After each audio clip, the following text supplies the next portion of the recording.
Welcome to the Asset Revolution podcast, where each week your hosts from Arbor Digital provide educational opportunities for financial advisors and individual investors to gain knowledge in this emerging powerhouse that is digital asset investing. The Asset Revolution podcast is your connection to the future of digital assets and an opportunity for anyone to get off zero. Let's dive in.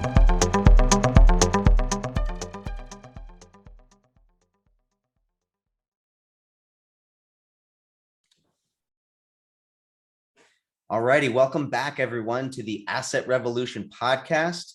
This is part 2 of a 3-part series focused primarily on education for digital assets for financial professionals. And even if you're not a financial professional, but you're looking to gain more knowledge with investing in crypto and in the traditional finance world, you can still get a lot of knowledge there. But I'm happy to welcome back Matt Kolesky. Again, real quick for the audience who don't know who you are, give us a quick introduction. Yeah, thanks, Mark. Glad to be recording another episode with you. My name is Matthew Kolesky. I am the President and Chief Compliance Officer at Arbor Capital and the Director of our division at Arbor Digital. And Mark and I have been working closely a little over a year now, specifically on the digital asset side. So we're excited to get into it on our second episode here to break down the CDAA. Awesome. Yeah. So if you haven't listened to episode 1 yet, make sure you go back and listen to it after you listen to this episode. That is on the first credential or certificate program from DAC-FP. This episode, we are focusing on a review of the CDAA, which is the Certified Digital Asset Advisor Designation Program. That's run by a company called Interaxis and then a part of an organization called Planner DAO, which is a decentralized autonomous organization, or a DAO, for financial professionals who want to get engaged with this space. So Adam Blumberg and Ron Dixon, I think, right? Mm-hmm. Matt? Yep. Run this program, started this, built a business around this. And again, huge kudos to them for seeing a need just overall with crypto education to get a disciplined, thoughtful voice going into the industry to help people, engage with this space safely and securely. So if you didn't listen to the first episode, what we're going to do is do a brief overview of the program.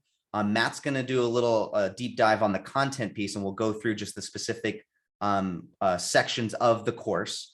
Then we'll talk a little bit about the learning experience, and then dive into the outcomes of after you complete it, and the ongoing value after you complete it. And then we'll give some final thoughts so that way you can understand a little bit of what the program is and help answer that all-bearing question of where do I start in education? So Matt, let's kick this off. I'm going to share my screen. Let's do a brief overview. So give us your little brief overview of the CDA, or Certified Digital Asset Advisor program. Yeah, Mark. So back, you mentioned the firm Interaxis. So the CDA was originally started by Ron Dixon and Adam. There's Adam right there, Adam Blumberg. And they were wanting to create a designation for financial professionals, specifically around digital assets.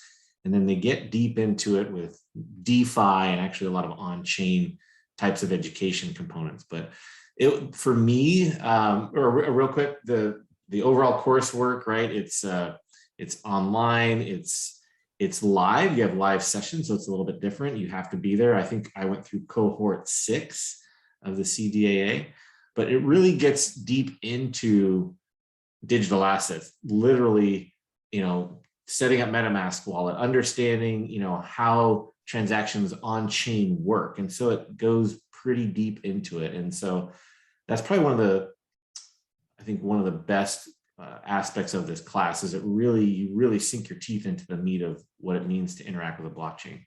Yeah, that's a great overview.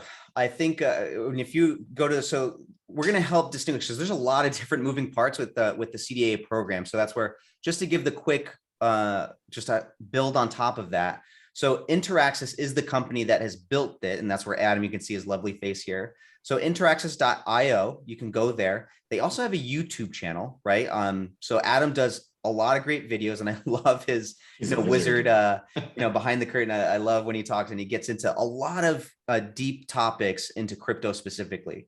So whether you do the CDA course or not, you can go to the YouTube channel. He's one of the more disciplined voices, does a lot of whiteboarding for those that like to just see like actual in the moment writing and going through it with someone delivering it this way.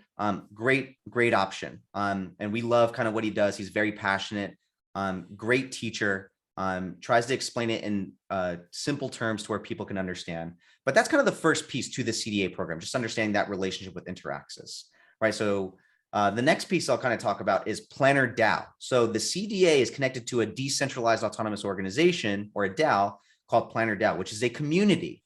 So you can see here, I am engaged, as a CDA member. You get access to certain member only areas. And there's a token, and we won't dive into kind of a lot of those other things. But once you do the CDA, you can actually become a part of the organization and start earning plan tokens, which is associated with the organization, for creating educational pieces for the course or creating ongoing educational content. If you want to dive into due diligence or what research looks like or estate planning or any of these ongoing wealth management topics specific to crypto, you can actually start earning and be a part of the organization. So that organization is called Planner DAO. There are two different websites you can go to. One is the actual, social and community platform they use, which is plannerdao.io. So you can see here, this is my dashboard. And then you can go to plannerdao.com, which is just a brief overview of what Planner DAO is. And then you can see kind of the big services that actually Planner DAO is building right now. So one of those, you actually probably just heard the recent episode with Steve Larson, who's one of the creators of Planner DAO and the Planner DAO Index. So you can see here the index, the event that's coming up, Crossroads 22. Very excited for that. And just a brief overview of what the CDA is and joining Planner DAO. So plannerdao.com, you can go to, just get your brief overview. You can see DeFi Toolkit. Matt, I know you've been heavy at work helping develop that with the CDAA, which we're excited to talk about. But this is kind of high level, kind of the connective pieces between the CDAA. So Matt, do you want to dive in a little bit? Yeah, I just want to make sure we are clear with I'll give how the differences between Interaxis and the CDA and Planner DAO. So Ron and Adam started Interaxis. They literally started the designation, the CDA. They then gifted the designation itself to Planner DAO, and it's now run by a decentralized group of financial professionals in the DAO. What Interaxis still does is they offer education, but the test itself and the designation is literally run by the DAO. And so I just want to make sure that we kind of make that clear, that so how that journey happened, because it's an important distinction. So these the two gentlemen felt passionately enough, just like Rick did, about creating something for financial professionals. And then they started a DAO and then moved the designation into the DAO. So it's now managed by a group and community, not just Interaxis and Ron and Adam's company. So I just want to point that out. That's a very important point, and thanks for jumping in with that. I think and that's where we'll get into kind of certified digital, right? So that's the last piece that we'll kind of go into. So that's the actual website. So certifieddigital.org is where you can enroll in the program, get a sense of what's in it, and specific. And I think this is where the first thing I'll say about it is that it is an actual designation. It's not just a certificate. So it is something you can put on, as a credential. It is recognized by FINRA. It is on the FINRA list. So if you go to finra.com and you see a list of designations, certain to specific areas within finance, the CDA is listed there. So huge piece there. That's just kind of one of the first steps coming on with them. But it isn't recognized by FINRA yet as, something that they've gone through. And very important distinction here. They haven't themselves gone through as a organization through the CDA program and given it their kind of stamp of approval. However, it is listed on their website. So I guess that's the first thing to understand about this. It's not a certificate. It is a designation. So you do get that after. So I guess now that we've done the brief overview of it, let's kind of dive into the content itself. So I'm going to stop sharing. Matt, how about you take us through? Sure. Yeah, so let me get on here.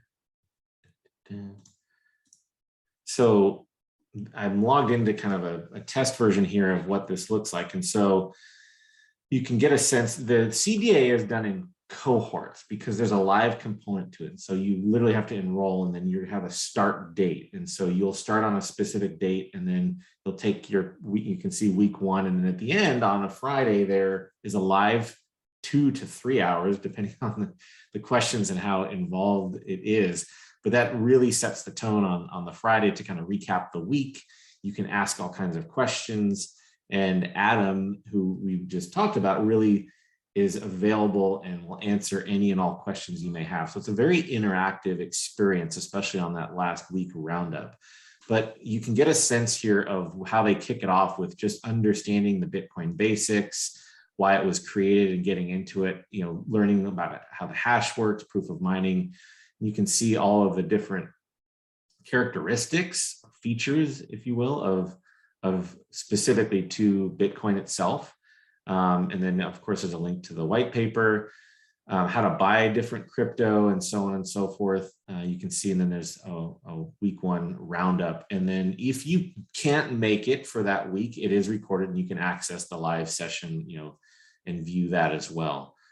So that's kind of how this works. So it is, you have to enroll and you need to be there for each week in order to participate and get credit for it.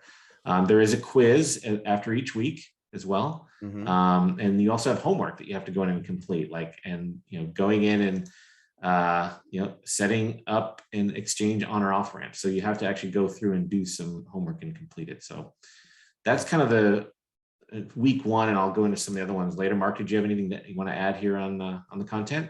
Yeah, so I love that, and this is where we wanted to give you a little bit of a peek into kind of what it entails. So yeah, the 6-week program, the difference, what you see a little bit from what's available currently right now. What I'll say is this is all Adam delivering the content to. So Adam Blumberg, one of the creators, he kind of whiteboards just like how you see on his YouTube channel. He kind of goes through it. But again, there are just a few different elements here that exist, having that Friday call. That's where he'll bring on guests as well, like Steve Larson or other people that are a part of the DAO will come on as guests as well to talk about, estate planning or DeFi specific, how they're engaging deeper into you can ask questions. So those weekly calls are really valuable. Then I think also the quiz, same thing here. The quizzes aren't meant to be a barrier. They're more meant to test your foundational knowledge. Did you listen? Did you, really, internalize some of the pieces, and just to make sure you have that. So there are quiz. I love that there's homework too. I like that there's the aspect, go get your hands dirty. And that's where this designation program every week will have you go get your hands dirty in each of the segments. So yeah, the first week, I think you went over already. But I just love that kind of, high level overview of the content. Is just, that's kind of logistically how it's set up. So yeah, kind of take us through. So Bitcoin basics, and then let's go through each week.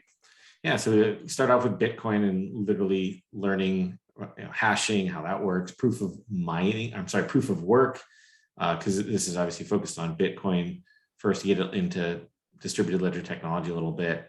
And then into the other weeks, right, it's about holding crypto and digital assets, really gets into public and private key pairs, like how does that work? What are wallets? How do you set up a wallet? And you can see, which is kind of cool, like the homework here for week 2 is set up a hard or soft wallet, like go and actually do it. And so you can experience, you don't have to put a lot of money. You don't have to just set it up. I don't even think you have to put anything in it. Just go and see what it feels like to create a wallet that interacts with a blockchain. It's not, instead of like opening up a bank account, right? It's like doing something that actually touches the blockchain. Week 3, getting into valuation and allocation. So this is interesting because everybody struggles with how do you value this thing, right? And so you can see there's as many ways that people can come up with to value Bitcoin as there are people, it seems like, but there's a lot of different ways. A lot of that gets into use cases, which I won't get into here, but that's week 3. Week 4 is different service offerings. Again, starting to get into how do you actually do this as an investment advisor or as a financial professional, doing it for or with a client, right? And so there's different service offerings, the different investment vehicles, right? We're not going to talk about each one, but how do you do that? Do you want to get paid on advising on digital assets, right? How do you calculate fees and so on and so forth? Crypto beyond Bitcoin. So this really sets the stage for moving past it onto Ethereum, getting into DeFi. So this really goes deep into layer 2s and beyond, as well as layer 1s like Ethereum, but really conceptually building, getting people engaged intellectually at the other levels of what DeFi can become. And so you can see some of the other things here. Yeah, so let's pause here for a second. Sure. Because there's a few key things I'll say here is that if you've gone through some foundational education and you're looking for that designation or that program that's going to dive deeper into the technical aspects of DeFi and things beyond just Bitcoin and transfer of value, you're going to get a much deeper dive here. Which is one of the benefits to the program.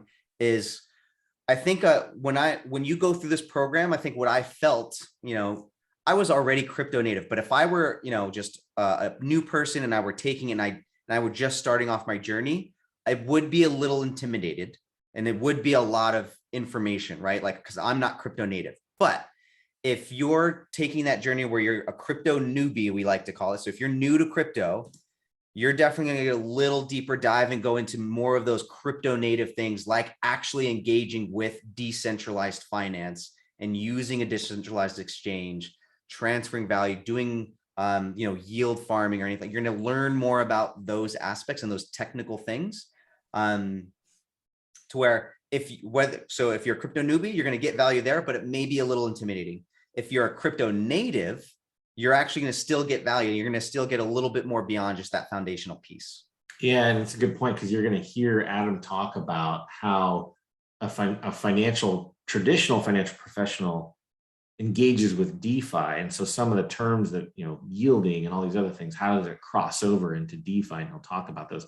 I do agree with you, Mark. It can be, Adam's not intimidating in the way it's presented isn't, but the actual material can be, if you're relatively new to this, if you've never engaged on a layer 1 or layer 2 for that matter, Bitcoin or Ethereum or the layer 2s on top of it, it can be a little bit intimidating. So it does, require a little bit of, I think, work ahead of time, because it does move really quickly, right, from one week to the next. And if you're just kind of, I just listen to the week 1 and all of a sudden we're in DeFi, it's like you might need to take a little bit of a slower path, especially if you're coming in brand new to digital assets.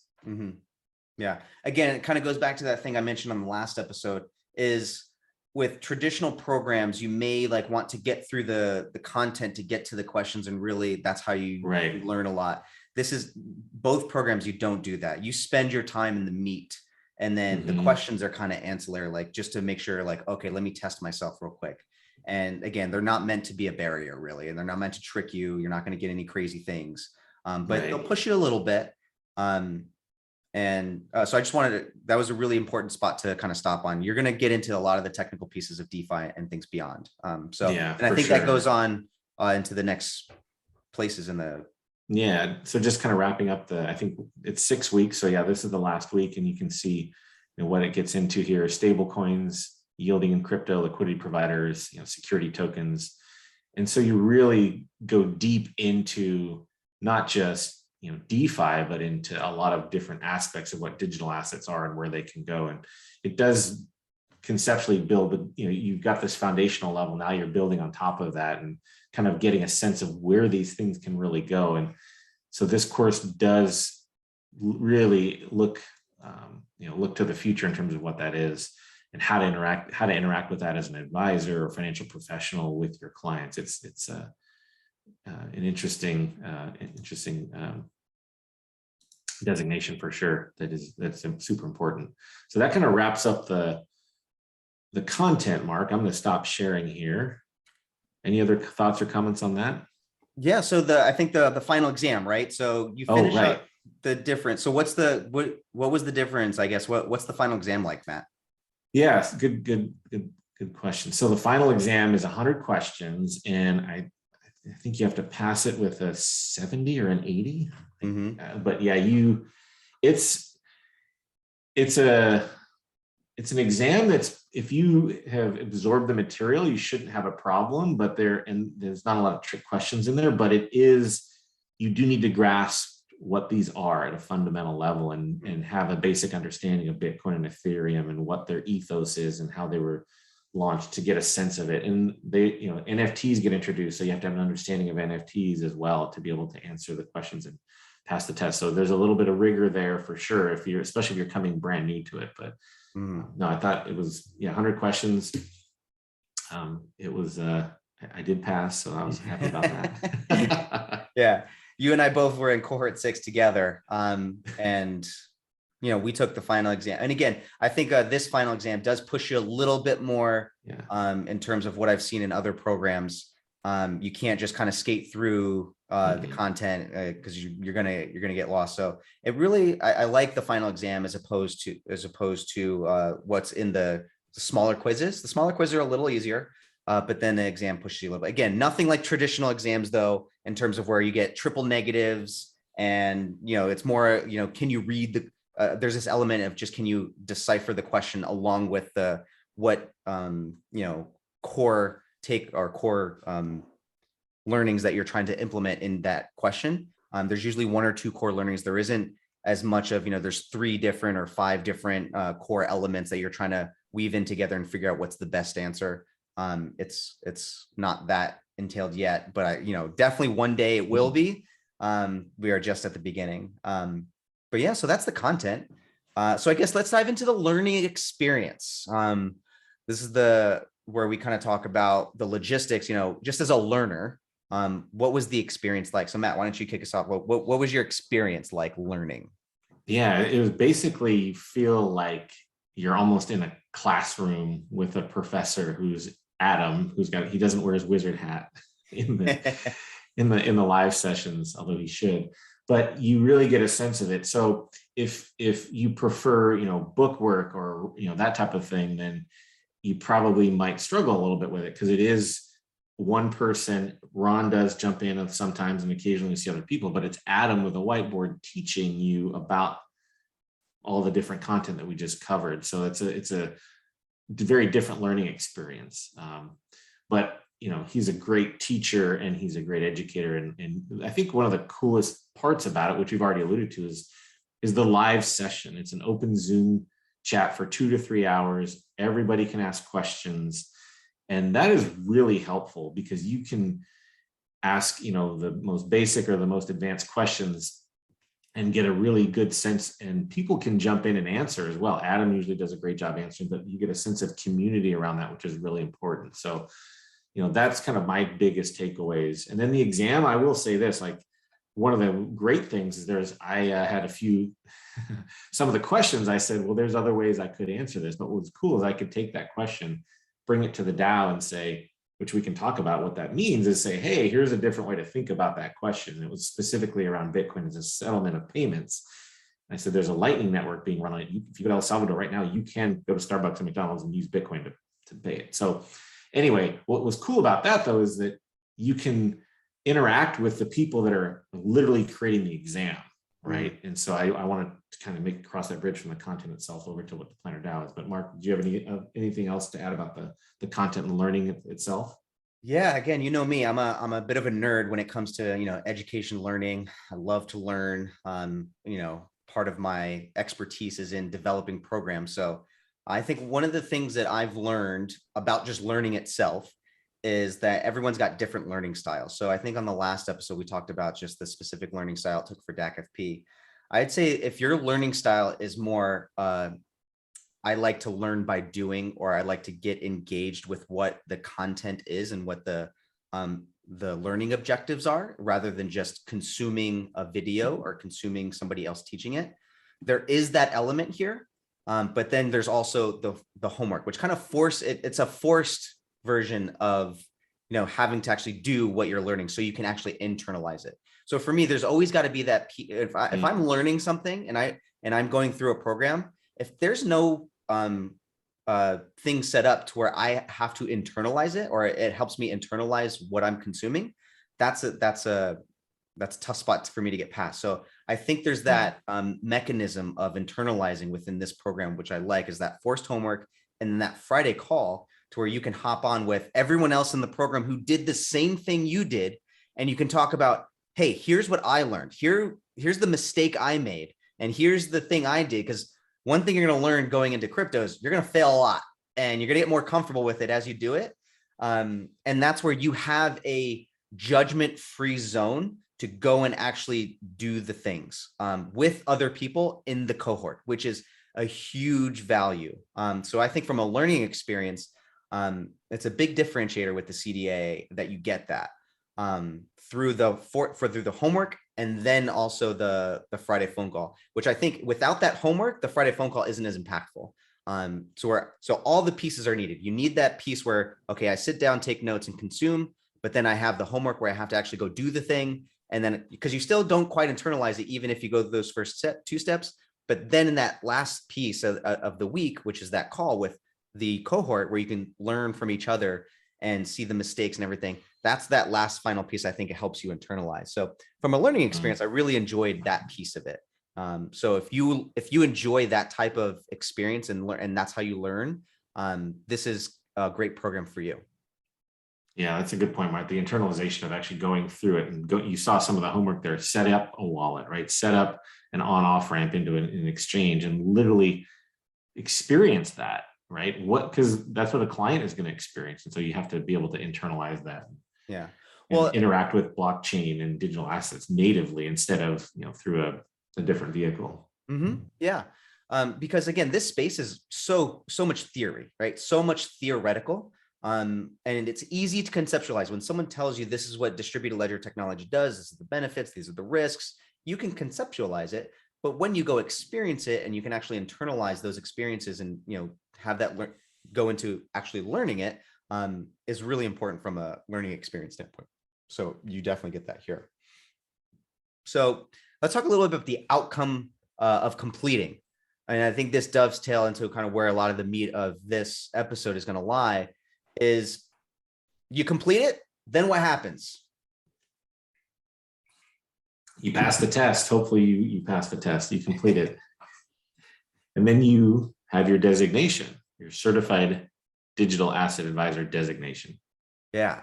So I'm going to go through the really cool things. So again, you actually have to go and do some of these things. So when you finish, you actually get, it's created as an NFT, a non-fungible token, and you'll learn what that is in the CDAA course as well as in other courses.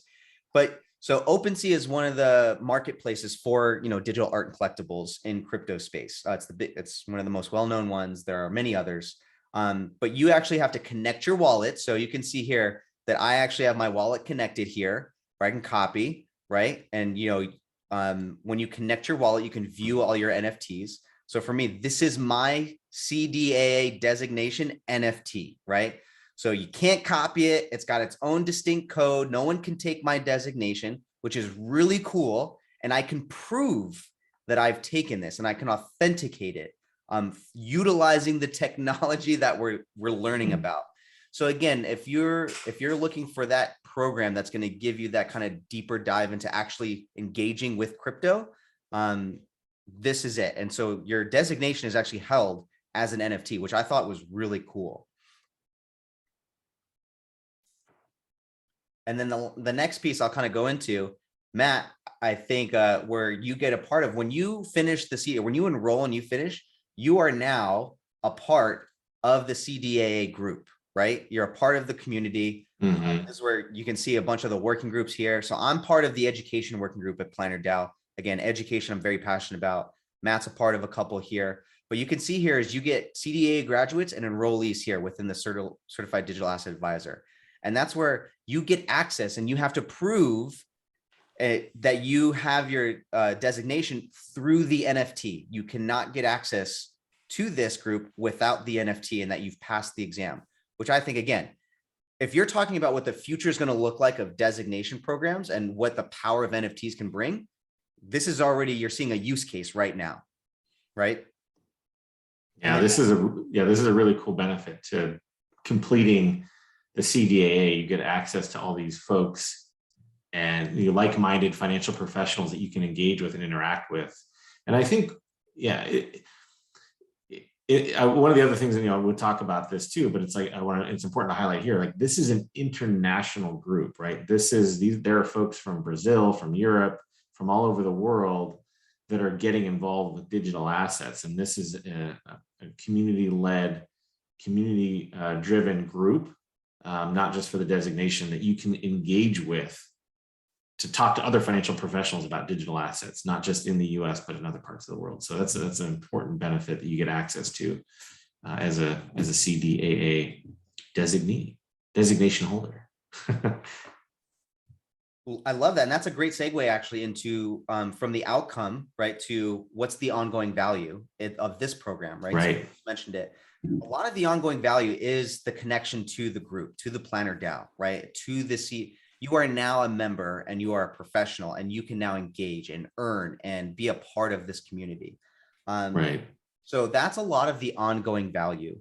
And firsthand experience, so if you took the exam or you took the content and you want to have a say in how it's built, you now can do that. You can join the education working group. You can join another group that, works on other things, whether it be, how do we continuously build the DAO itself, right? What are the tokenomics for the plan? What could we do and build here?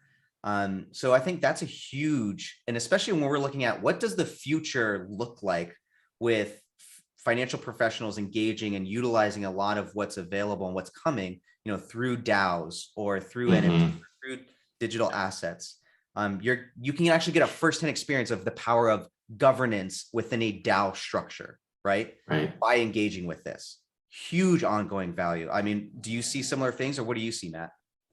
Yeah, I do see similar things. There's two things that I definitely see value that are, maybe setting the stage for down the road, right? I think this CDA is designed for you to be ready if you want to go and manage assets on chain. That's a very different, leap than what we currently do. And so that's one. And then the value is, right, I think there's over 800 members there in there now. And I talked about this on the prior episode too. It's like, I felt the education before DAC FP and before the CDA were around, there was no community of financial professionals to engage with, to find support networks and to find people that are thinking about compliance and risk the same way. Now there exists this community, and there's a designation built around it. And like you said, hey, if you want to help drive the designation, come join it, pass it and then come join it, and you can help shift and shape the future of financial designations. I think that's a key component. Like you said, literally using this technology, blockchains, to create a DAO, to create these new ways for people to work with each other and govern each other. It's pretty cool stuff. Yeah. So I hope that gives everyone an insight into kind of the ongoing value of the CDAA. Especially this space moves so fast, right? It's almost, you need a community to engage with, tax regulation, how is that evolving? And because again, it seems like there's different guidance from different regulatory bodies on any given day. So you want to make sure, if you want to really aggregate, diversity in thought and exposure, you've got CPAs in here, you've got tax professionals. I think you've got estate planners, you've got lawyers, a part of this group, to where if you needed to tap into knowledge, right? And so for me, and this is where I'll use this to, if I could summarize what I think the ongoing value is it's this collective intelligence that you now have by completing this course, that you have access to through the DAO. Right. So if you're a financial professional and you want to offer this, I couldn't think of one of the better places to get a designation, but then also join a community to where you can tap into a collective organization of intelligence that's not tied to any one company where their bias is towards that, right? It's really just for the overall general markets and for everyone's knowledge base. So I think aligning of incentives are very important here. And then you mentioned it, the global aspect. Crypto is global. It's not just US. It's not just El Salvador. It's not just one geographic area. It's global. And so if you're thinking about, you want to keep up and see what, and you need to understand why things are happening, or be able to discern what's going on in crypto markets, you got to look globally.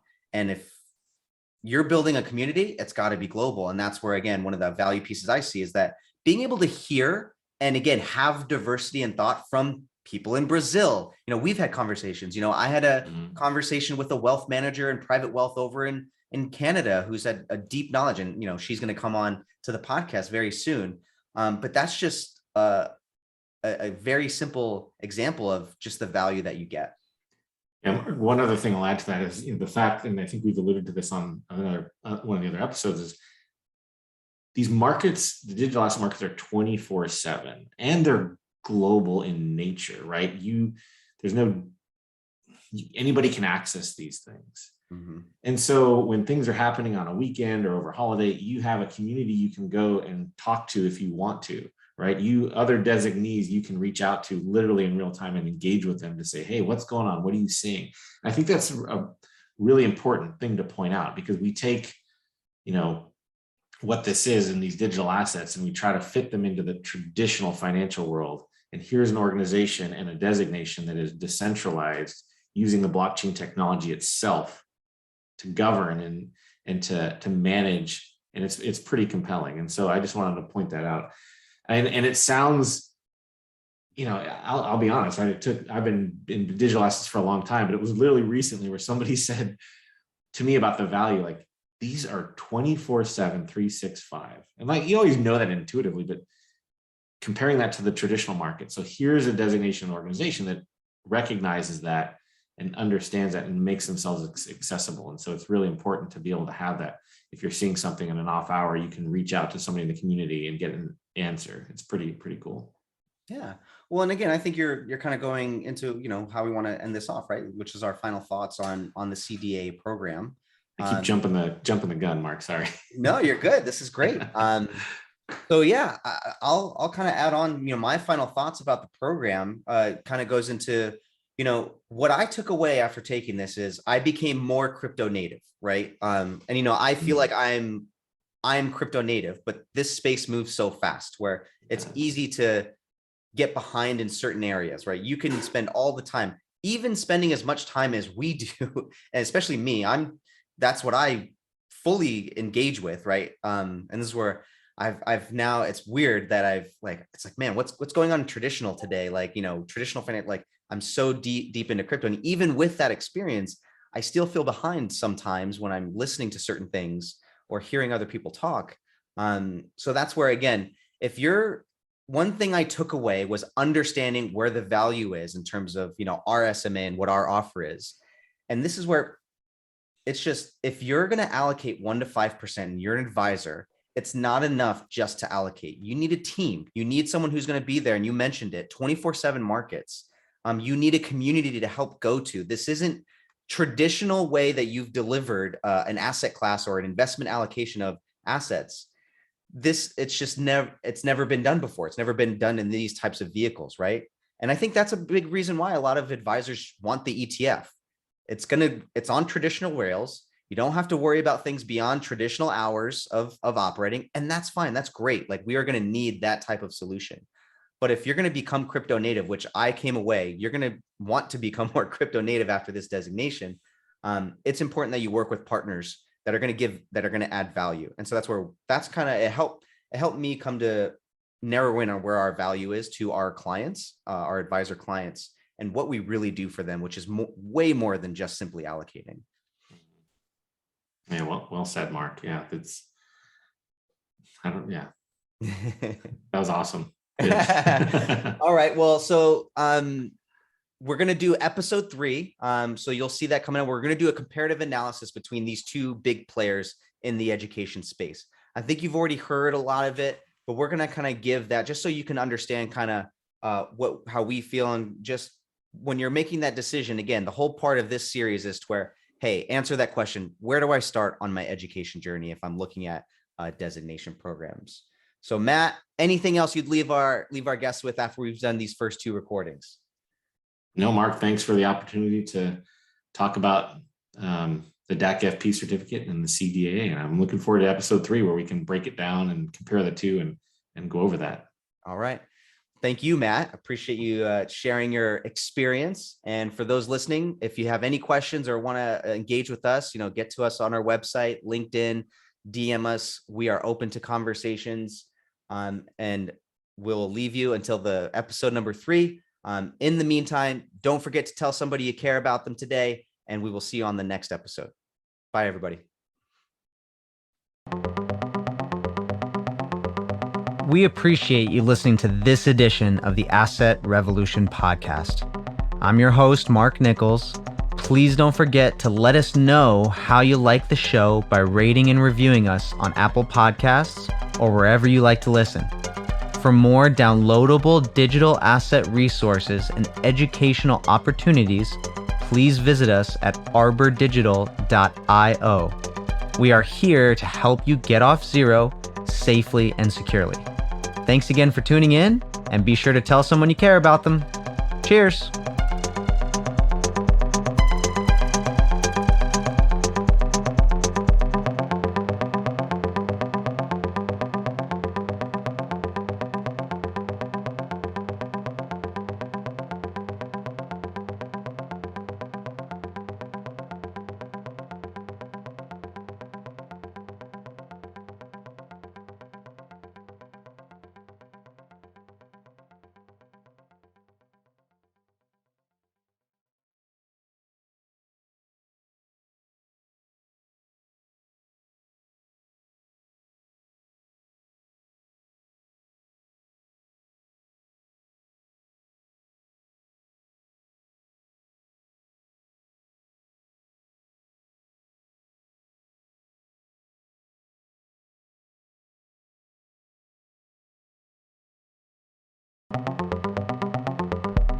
We are financial advisors.